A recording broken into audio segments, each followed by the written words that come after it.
जय सिया राम। सब सुख लहे तुम्हारी सरना, तुम रक्षक काहू को डरना। हनुमान जी कृपा हो जाए तो जीवन में सब अनुकूलता प्राप्त हो जाती है। और जो भी ईश्वर के भक्त हैं, जो प्रकृति के सन्निकट हैं, प्रकृति ढेर सारे संकेत हमें देती है। उन संकेतों को हम समझना, देखना सीख जाएं तो अपने जीवन को हम अनुकूल बना सकते हैं। ऐसा ही है शकुन अपशकुन शास्त्र, जो कि आजकल के दौर में जो तथाकथित जो प्रगतिशील लोग हैं, इससे कई बार इत्तेफाक नहीं रखते और इसको नहीं मानते। लेकिन आप किसी भी साधु संत से मिलें और जो प्रकृति के सन्निकट हैं, वो इसको बखूबी समझते हैं, जानते हैं और इस पर विचार करने के बाद ही अपने कार्यों को शुरू करते हैं और उन्हें सफलता प्राप्त होती है। आज इसी विषय पे विस्तार से अपनी बात रखेंगे आपके चिर परिचित ज्योतिषाचार्य पंडित डॉक्टर गिरीश मिश्रा जी। स्वागत है आपका। जय श्री राम, जय हनुमान। जी। अच्छा पंडित जी, जैसा कि हमने अभी कहा भी कि आजकल के समय में लोग थोड़ा मानते नहीं हैं कि शकुन अपशकुन क्या देखना, सब ठीक है, ये विज्ञान का युग है। आपका क्या मत है इस पे? देखिए, सबसे पहले तो हनुमान भक्ति चैनल के सभी दर्शकों को सादर जय श्री राम, जय हनुमान।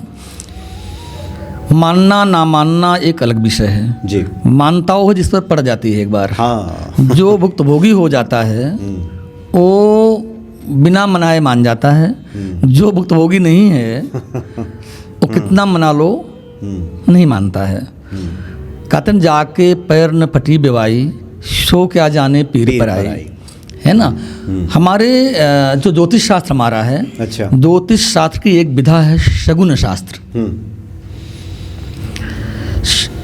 जो शगुन शास्त्र है, और देखिए ज्योतिष एक ऐसी विधा है, हर जगह इसकी आवश्यकता पड़ती है। और आधुनिक ज्योतिष ने अब तो इतनी तरक्की कर ली है कि आप सोच भी नहीं सकते। हालांकि अभी तो अनंत यात्राएं बाकी हैं करनी, और शोध सदैव चलता रहे और नई नई चीज़ें मिलती रहें, अच्छी बात है जी। कभी कभी क्या होता है, एक साधना करनी है आपको, साधना में भी मुहूर्त की आवश्यकता पड़ती है। किस मुहूर्त में हम साधना करें, और हमारे आसपास का वातावरण जो है, उस वातावरण का, वहाँ उपस्थित चीज़ों का हमारे जीवन पर बड़ा गहरा प्रभाव पड़ता है। जी बिल्कुल। तो अगर साधना करनी है तो भी आप ज्योतिषी की शरण में जाना चाहिए आपको, और जाना पड़ता है कि मुहूर्त कब का है, शुभ घड़ी क्या है, कौन सी है, किस मुहूर्त में साधना को करें कि फलीभूत हो। तो उसी प्रकार से शगुन शास्त्र है। भाई मान लीजिए हम हमारे पूर्वज लोग, ये बड़ी पुरानी विधा है जी। ऐसा नहीं आज इसकी उत्पत्ति हो गई है। घर से निकलते थे पहले आप यात्राओं में, तो हमारी घर के जो पूर्वज थे, माता पिता, एक बाल्टी पानी रखते थे बाहर ला करके, उसमें हम पल्लो डालते थे, गंगा जल डालते थे, इसमें सिक्का डाल दो, गौ को प्रणाम करो, बड़ों को प्रणाम करो, और भगवान का आशीर्वाद लेकर के शुभ शगुन में आप बाहर निकलिए, शुभ मुहूर्त में बाहर निकलिए। ये शगुन अच्छे माने जाते हैं। शगुन शास्त्र क्या है, शगुन अपशगुन दो होते हैं। यानी कौन से चीज़ का प्रभाव हमारे ऊपर बढ़िया पड़ रहा है, शुभ फल दे रहा है, और कौन सी वस्तु ऐसी है, कौन सी चीज़ ऐसी है जिसे हमने दर्शन कर लिए सुबह सुबह तो अशुभ फल दे रहा है। जी। इसके लिए जैसे मान हम बाहर निकले घर से, और निकलते आपको दूध दिख जाए तो आपका कार्य सफल है। बहुत मंगलकारी सूचनाएं आपको प्राप्त हो सकती हैं। अच्छा कार्य बनेगा। लेकिन अगर घर में वही दूध उफन करके गिर रहा है, अच्छा, तो वो फिर अपशकुन हो जाएगा। कोई बीमार पड़ सकता है घर में आपके। आप बैठे हो, तितली आपके यहाँ उड़ती हुई आ जाए। तितली तो भाई तितली किस रंग की है? अगर रंग बिरंगे पंखों वाली तितली आपके यहाँ बार बार उड़ के आ रही है, तो आप ये समझ लीजिए कोई बहुत आर्थिक लाभ आपको होने वाला है, मतलब सुखद समाचार मिलने वाला है। अगर वही तितली का पंख काला हो गया तो कोई अशुभ समाचार आपको मिल सकता है। कोई घटना दुर्घटना आपके साथ घट सकती है। बहुत पहले हमारा कहावत थी, बिल्ली रास्ता काट दे, तो कई लोग कहते हैं भाई बिल्ली के चक्कर में वापस घर जाएं बैठ जाएं तो हमारी ट्रेन छूट जाएगी। ऐसा होता ना। तो ऐसा नहीं है। देखिए कभी कभी जो हम लोग कहते हैं ईश्वर जो करता बड़ा अच्छा करता है। काली बिल्ली आ गई, अब डर गई, काली बिल्ली आपके घर में आ गई, आकस्मिक आ गई, तो लक्ष्मी का सूचक है। अच्छा। आपके व्यापार में वृद्धि, धन की वृद्धि, हाँ काली बिल्ली अचानक आ गई, धनागमन का स्रोत बनेगा। कबूतर से लोग बहुत डरते हैं आजकल। हाँ, बहुत कि अगर आपके बालकनी पर, आपके छत पर कबूतर आ जाए तो लक्ष्मी की प्राप्ति है, व्यापार की वृद्धि है। ऐसा है? हाँ, धन की प्राप्ति है। लेकिन कबूतर पाल ही लो आप, वो हानिकारक है। अच्छा, बहुत सारे लोग कहते हैं कबूतर ये राहु का कुछ नहीं, इस तरह का कुछ ऐसा कुछ नहीं है। देखो हर चीज के कई पहलू हैं ना। अच्छा। जब पाल लोगे तो राहु बिगड़ेगा आपका। पालना किसने कहा? जैसे कुत्ता हम पाल लें वो हानिकारक है। अच्छा। अगर कुत्ता आपने पाल लिया, घर में कुत्ता है, तो देवता छोड़िए, पितर छोड़िए, आपकी पूजा को देवता भी स्वीकार नहीं करते हैं, और देवता की बात का करना आपके पितर भी आपकी पूजा को स्वीकार नहीं करते। घर में आपने मैंने इस पर एक बहुत सुंदर लेख लिखा है। अच्छा। हाँ, और प्रकाशित करवाया था। क्योंकि आजकल के समय में हम देख रहे हैं फ्लैट नुमा घरों में भी लोग कुत्ते रख लेते हैं। नहीं, कुत्ता पालिए मत, उस कुत्ते की सेवा कीजिए, आप खिलाइए उसको ना। अच्छा। हम लोग ज्योतिष बहुत सारी उपाय है। आपका राहु गड़बड़ है, फला गड़बड़ है, तो आप जाइए काले कुत्ते को दूध पिलाइए। द्वार से बाहर रखिए। द्वार से बाहर रखिए। अच्छा। आपके बेडरूम में कुत्ता पड़ा रहता है, जहाँ था उछल कूद मचा रहा है, जहाँ था उछल कूद मचा रहा नहीं, कहाँ गए आप? भोजन करने बैठे हो, अगर कुत्ता उसको बार बार देखना, निगाह पड़ गई उसके कुत्ते की, तो उस भोजन, वहाँ भोजन शक्तिहीन हो जाता, उसकी एनर्जी जो है जिस नज़र से वो देख लिया। तो इसलिए कुत्ता पालने की आवश्यकता नहीं है, कुत्ते की सेवा आप कीजिए। कुत्ता पालने तो हमने कहीं नहीं पढ़ा, कुत्ता पालिए घर में आप। अगर पहले जो लोग कुत्ते पालते भी थे तो उनका कुत्ता द्वार पे बाहर उनके स्थान बनाया जाता था। अब आपका फ्लैट का घर है, 2-3 कमरों का फ्लैट, उसमें कुत्ता और पाल रखे हो, आते जाते निकलते, हमेशा हर समय हम उसको देखें तो अच्छा नहीं ना। हम कई बार क्या होता है, हम निकल रहे हैं बाहर, हम जा रहे हैं रास्ते में, अब आप बाहर निकले और आपको कहीं फूल दिखाई दी जाए या माला दिखाई दे जाए, आपका कार्य सिद्ध है। सुंदर पुष्प दिख गया, कोई माली माला लेके जा रहा दिख गया आपको, रास्ते में पड़ गया आगे, तो बहुत ही शुभदायक है, आपके कार्य की सिद्धि है। अथवा कोई मंगल कार्य आपका अवश्य होगा, कोई मांगलिक कार्य घर में होगा। अच्छा पंडित जी, लगता है कि चूँकि हमारे जो ऋषि मनीषी हैं, जो प्रकृति के सन्निकट खुद को पाते थे, देखते थे, इन सब चीज़ों का उन्होंने गहरा अवलोकन किया, इसको गहरे देखा और इसको समझा कि ये चीज़ें होती हैं तो ये चीज़ें जीवन में घटित होती हैं। तो अभी आपने चूँकि कुत्ते का जिक्र किया, चूँकि आजकल के समय बहुत सारे लोग प्रश्न में भेजते हैं कि कुछ लोग तो जैसे घरों में पालते भी हैं तो विदेशी नस्ल के बहुत कुत्ते होते हैं, जो देशी कुत्ते हैं वो तो सड़कों पे ही रह जाते हैं जी। तो इसमें क्या कहता है ज्योतिष की, किसकी सेवा करें तो आपका राहु शांत होगा या फिर केतु? देखिए ऐसा है, कुत्ता विदेशी है या देशी है, विषय यह नहीं है, विषय यह है कुत्ता घर में पालें कि ना पालें। अच्छा। और मेरा मत है घर में कुत्ता नहीं पालना चाहिए किसी को भी। कुत्ते के साथ सो रहे हो, कुत्ते के साथ खा रहे हो, कुत्ते के साथ नहा रहे हो, ना तो हमारा ये कल्चर है, ना तो ज्योतिष शास्त्र आज्ञा देता है। हमारे शास्त्रों के मत से इन छोटे फ्लैटों में जहाँ हम रह रहे हैं, आजकल हमारा जो कल्चर हो गया, जो जीवन हमारा हो गया, एक सिमट गया है। कुत्ता पालना बिल्कुल हानिकारक है, नहीं पालना चाहिए। जी। अच्छा, एक और जिज्ञासा भक्तों की रहती है कि ये तो जानकारी का विषय है, कई बार जानकारी के अभाव में भी व्यक्ति इन सब चीज़ों को नज़रअंदाज करता है और उसके बाद अपने कार्य में निकल पड़ता है और इसका नतीजा होता है कई बार कार्य हानि भी हो जाती है जी। तो इस तरह के शकुन अपशकुन की स्थिति अगर जीवन में पैदा हो रही हो, मान लीजिए अपशकुन अगर दिख गया, कुछ हो गया, तो उसके लिए उसका कुछ काट भी है, क्या करें लोग?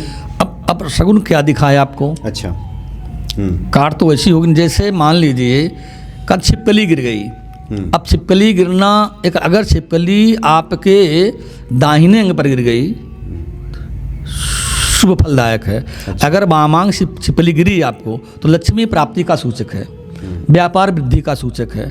लेकिन बाएं अंग में गिर गई तो हानिकारक है, हानिकारक है, शत्रुता का सूचक है, हानि की सूचक है। अब इसका उल्टा महिलाओं के लिए है। स्त्रियों का वामंग शुभ है, शुभदायक है, और पुरुषों का दाहिनांग शुभदायक है। अच्छा, आपके दाहिने पैर पर छिपली गिर गई, शत्रु विजय है, कार सिद्धि है।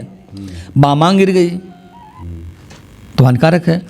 अब छिपकली गिर गई तो क्या करें हम उसके लिए?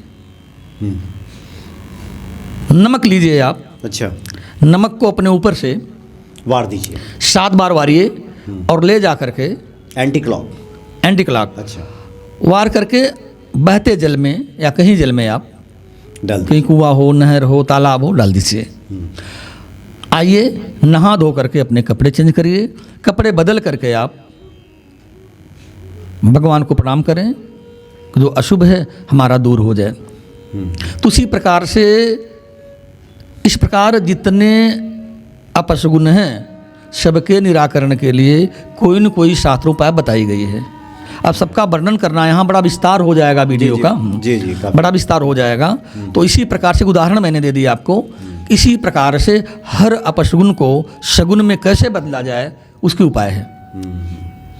और प्रकृति के जितना ही आप सन्निकट होंगे, आप थोड़ा समय देंगे तो वैसे वैसे ये खुद आप विचार देखो, हमारे शास्त्रों में मनोज जी बताया गया कि आप सुबह उठें तो प्रकृति का अवलोकन करें। सुबह उठें, खिड़की खोलें अपनी, जो प्रकृति है ना उसका अवलोकन करें। हरे हरे वृक्षों का अवलोकन करें, हरियाली देखें आप, उगते हुए सूरज को देखें आप, है ना, चिड़ियों की चहक देखें। अगर कोई चिड़िया आपके आंगन में, आपके बालकनी में खुदकती है, आवाज़ करती है, अत्यंत मंगलकारी है, कोई मंगल कार्य सिद्ध होने वाला आपका है। तो प्रकृति का अवलोकन हमारे शास्त्रों में बताया गया है। उसके बाद आप प्रकृति के बाद देव दर्शन करिए। सुबह उठते बड़ों को प्रणाम करिए। क्यों बताया गया? जो हमारे मनीषी लोग थे, हमारे पूर्वज जो लोग थे, ऋषि मुनि जो थे, बड़ा गहन शोध किया ईश्वर। उस अपने गहन शोध के माध्यम से जो निराकरण दिया उन्होंने 100% सत्य है। इसमें तो जुटलाने कोई बातें नहीं है भाई। आप साइंस भी देखिए ना, साइंस कहती है एक नेगेटिव वायर है, एक पॉजिटिव है। अगर आप बैटरी देखते हो, प्लस माइनस है, अगर दोनों उल्टा लगा दोगे तो फाल्ट आ जाएगा आपके आइटम में, स्पार्क कर जाएगा। क्यों कर जाएगा भाई? उसी प्रकार से हमारे शास्त्र हैं, जो शगुन अपशगुन है ये उसी प्रकार है। शगुन अच्छा हुआ आपका, शगुन माने शुभ, बढ़िया, तो अच्छा फल देगा। अगर अपशगुन आपके सामने आया, कोई ऐसी चीज़ आगे जो अपशगुन है, शुभ नहीं है, तो हानि देगी, इस पार कर जाएगी, और क्या करोगे? प्रतिकूलता आएगी। अच्छा पंडित जी, एक जो सवाल है आपके सामने भी काफ़ी लोग रखते होंगे। बहुत सारे भक्त जब पूजा करते हैं तो पूजा के जो दीप के लौ होती है, जो दीपक जलाते हैं, उसमें उन्हें कुछ आकृति का दर्शन होता है। कुछ लोग कहते हैं फूल बनता दिख रहा है, कुछ लोगों को तो दुर्गा जी दिखाई देती हैं, कुछ लोगों को हनुमान जी दिखाई देते हैं। और उन लोगों ने जिज्ञासा रखी है कि बताएं कि क्या इसका मतलब है। जी, पहली बात तो डरने की कोई आवश्यकता नहीं है। कई लोग कहते हैं फूल निकलना अशुभ होता। अगर जोत में फूल बन रहा है तो आपके साधना के सिद्धि का सूचक है, आपकी पूजा के फल के प्राप्ति का सूचक है वो। अगर फूल बन रहा है तो डरिए मत, फूल बन रहा तो, ऐसी आकृति उभर रही है तो। अगर आकृति उभर रही है तो आप जानिए अपने जो साधक है वो अपने साध्य के निकट पहुंच रहा धीरे धीरे। आपके ये शुभता का सूचक है, आपकी साधना की पूर्णता का सूचक है। धीरे धीरे आप परमात्मा के निकट जा रहे हैं। बिल्कुल आप ध्यान लगा के साधना करें। और देव आकृतियाँ उभर रही हैं। हाँ बिल्कुल, देव आकृतियाँ उभर रही हैं, बताता रहा हूँ। अगर देव आकृतियाँ उभर रही हैं तो आप समझिए आप अपने साध्य के करीब पहुँच रहे हैं। साधक अपने साधक के सन्निकट पहुँच रहा धीरे धीरे। साधना अनुकूल फल देने वाली है आपकी। देखो ईश्वर कब दिखता है? जब भावपूर्ण पूजा आप करते हैं, भावपूर्ण साधना करते हैं, जब आपका ऐसा भाव होगा, भगवान कब दिखते हैं? धीरे धीरे जब आप निष्कपट होते जाते हैं ना, तो देखिए दो चीज़ होती है। एक बार विवेकानंद से किसी ने पूछा कि महाराज एक धन की पोटली हो, एक बुद्धि की पोटली हो, दो रखी हैं, इसमें से आप क्या लेना पसंद करेंगे? बोले मैं तो धन उठाऊंगा। तो पूछने वाले ने बोला मैं आपसे ये उम्मीद नहीं करता था आप धन उठाओगे। विवेकानंद जी बोले आप क्या उठाओगे? बोले मैं तो बुद्धि की पोटली उठाऊंगा। तो बोले इसमें क्या बात है, जिसके पास जिस चीज कमी होती है वही उठाएगा। हमें धन की आवश्यकता, धन ले लेंगे हम, बुद्धि है मेरे पास, आपके पास बुद्धि कमी है, बुद्धि ले लोगे। तो कहने का भाव क्या, जिसको जितना ज्ञान होता है उतना वो बोलता है। साधक बिल्कुल घबराए ना, जिसको आकृतियाँ दिखती हैं, यानी आप अपने साधना के धीरे धीरे साधक के करीब पहुंच रहे हैं और आपकी साधना फलीभूत होना प्रारंभ हो गई है। साधना छोड़े मत आप डर करके। अगर किसी कोई देव आकृति आपको दिखाई दे रही है, समझिए आपकी साधना पूरी हो रही है, धीरे धीरे पूर्णता की ओर बढ़ रही है, यानी आप सन्निकट पहुंच रहे हैं। सन्निकट पहुंच रहे हैं। और इसको अगर दूसरे अर्थों में, जैसे आमतौर पे वैज्ञानिक शब्दावली में लोग कहते हैं कि आपके हृदय में जो आकृति उभर रही है, यानी आपके जो भाव हैं वही उसी का प्रतिस्थापन है, उसी की प्रतिकृति है। इस रूप में भी माने तो आपने कहा है कि हाँ, आपके हृदय में अगर ईश्वर है तभी तो वहाँ दिख रहे हैं। भाई ईश्वर हृदय में नहीं होंगे, दिखाई कहाँ से देंगे आपको? कहाँ से देंगे? अगर आपके अंदर हार्ट नहीं होगा, धड़के कहाँ से? हार्ट नाम की कोई चीज़ है ना तो धड़क रही है। अगर हार्ट है ही नहीं तो क्या धड़कना? तो ईश्वर आपके अंदर है। देखो, हर ईश्वर अंश जीव विनाशी, हर जीव के अंदर ईश्वर का अंश है। और कितने पॉइंट में है, कितने रूप में है, इसका विवेचन किया गया हमारे शास्त्रों में। संसार के जितने जीव हैं, अच्छा हम तो ये मानते हैं, हमारा शास्त्र भी कहता जितना जड़ चेतन है सब में ईश्वर का ही वास है। तो हमारे में ईश्वर का वास है। शायद जिस ईश्वर का वास मेरे अंदर है, जिसकी हम साधना कर रहे हैं, जिसके प्रति हमारा लगाव है, हमारी भाव वृत्तियाँ बन रही हैं, वही भाव वृत्तियों का जो चित्र है सामने प्रदर्शित हो रहा है। आप घबराइए मत इससे, आप आराम से अपनी साधना को परिपूर्ण करें, पूर्णता की ओर ले जाएं। तो ये एक अच्छी स्थिति है, अच्छी स्थिति कि आपके भीतर हृदय की आकृति उभर रही है, उसका प्रतिस्थापन भी हम मान लें तब भी ये आपके हित में है और आपके पक्ष में ये बातें जाती हैं। और बाकी तो जो दर्शन हो रहा है, आपने कहा कि इससे आपको घबराने की आवश्यकता नहीं है। बिल्कुल नहीं घबराने की आवश्यकता। जी जी। तो अच्छा, एक और जिज्ञासा इस कड़ी में आपसे हम ले लेते हैं, क्योंकि बहुत सारे भक्त पूछते हैं कि आजकल के इस समय में भौतिकतावादी युग है, बहुत भागम भाग है, लोग सोमवार से लेकर रविवार तक भागते ही रहते हैं। ऐसे में थोड़ा विचार करना, दिन का विचार करना, मुहूर्त का विचार करना थोड़ा मुश्किल हो जाता है। जैसे किसी को इंटरव्यू देने जाना है, वहाँ से बुलावा आया है, वहाँ तो ध्यान नहीं रखा जाता कि शुभ मुहूर्त क्या है, लेकिन जाना मजबूरी है। ऐसे लोगों को कुछ आप टिप्स दे सकें कि वो लोग फिर क्या करें? जी देखिए, हमारे शगुन शास्त्र में इसकी उपाय बताई गई है। अच्छा, कभी आपको याद हो, आप तो लगता है गांव से जुड़े रहे हैं कुछ। जी हाँ, बिल्कुल। आज कुछ समय, हाँ, और आज भी जुड़े हैं हम लोग गांव से। जब हम कभी पेपर देने निकलते थे, पेपर होता था हमारा बोर्ड का, तो मेरी माता जी दही और गुड़ मिला करके या चीनी मिला करके या घी मिला करके, थोड़ा बेटा इसको चख लो फिर जाओ। तो उसी प्रकार जितने दिन हैं, हर दिनों के आधार पर हमारा उपाय बताई गई। आप जा रहे हो तो फला चीज़ खा के जाइए आप। इस विषय की चर्चा हम कभी जब ज्योतिष का कोई चैप्टर हम उठाएंगे, कोई अध्याय उठाएंगे, तो विशेष तौर से करना चाहूँगा मैं उसको। चूँकि इसको अगर इसमें बीच में लाते हैं तो ये भी वीडियो बड़ा लंबा आपका होगा। जी जी। ये रिकॉर्डिंग लंबी हो जाएगी। और आजकल भक्तों के पास समय कितनी है कि बहुत लंबा वीडियो देखें। आजकल छोटा छोटा वीडियो देखते हैं जो अपूर्ण होता है, अपूर्ण होता है, हाँ, और उसी पर वो काम कर जाते हैं, पता चले नुकसान उठा गए। हाँ, सही कहा, है ना। तो मुहूर्त का अवश्य ख्याल रखें। और अगर कोई आप निकल रहे हो, कोई अपशगुन है, कोई दिन ऐसा है जिस दिन नहीं उस दिशा में यात्रा करने, देखो दिशाशूल हमारे यहाँ होते हैं दिनों के आधार पर। अब दिशाशूल है, हमें जाना क्या करना चाहिए, तो उसके लिए उपाय बताई गई है कि फला दिन है तो आप फला चीज़ खा के जाइए, फला चीज़ ले के जाइए, प्रस्थान निकालिए शुभ मुहूर्त में। तो बहुत सारे उपाय हमारे शास्त्रों में बताई गई है। इस पर कभी हम चर्चा करेंगे और जल्दी ही करेंगे, एक आध हफ्ते के अंदर का टाइम मिल गई। हम लोग विस्तार से आगे एक एक सब्जेक्ट पे हम लोग बात करेंगे। लेकिन एक मोटे तौर पे कहें कि कोई भी अगर बाहर निकल रहा हो, इस तरह के इम्तिहान देने जा रहा हो, तो कम से कम दही और गुड़ तो खा ही ले। बिल्कुल खा ले। और देखिए, मुहूर्तों में कोई बड़ा मुहूर्त निकलने का चौघड़िया देख लो आप, जो बदलता रहता है। वो देख लीजिए। देखो हमारे यहाँ जो ज्योतिष में महादशाएं हैं जी, तो ऐसा नहीं खाली महादशा है, दशा, महादशा, अंतरदशा, प्रत्यंतरदशा, फिर सूक्ष्म प्रत्यंतरदशा, सूक्ष्म मध्य सूक्ष्म गणित हमारे पास है। उसी प्रकार से मुहूर्त भी सूक्ष्मात सूक्ष्म भी हैं। कोई 5 घंटे का मुहूर्त नहीं होता है, कोई 5 घंटा हम पूजा कर लेंगे। अगर आप शुभ मुहूर्त में निकलते हैं वही बहुत बड़ी बात है। इंटरव्यू शुभ मुहूर्त में होता कि नहीं होता है, हम किस मुहूर्त में निकल रहे हैं ये वो जैसे आपने गृह प्रवेश किया, एक दिन गृह प्रवेश का मुहूर्त देखा आपने, शुभ समय में प्रवेश कर लिया।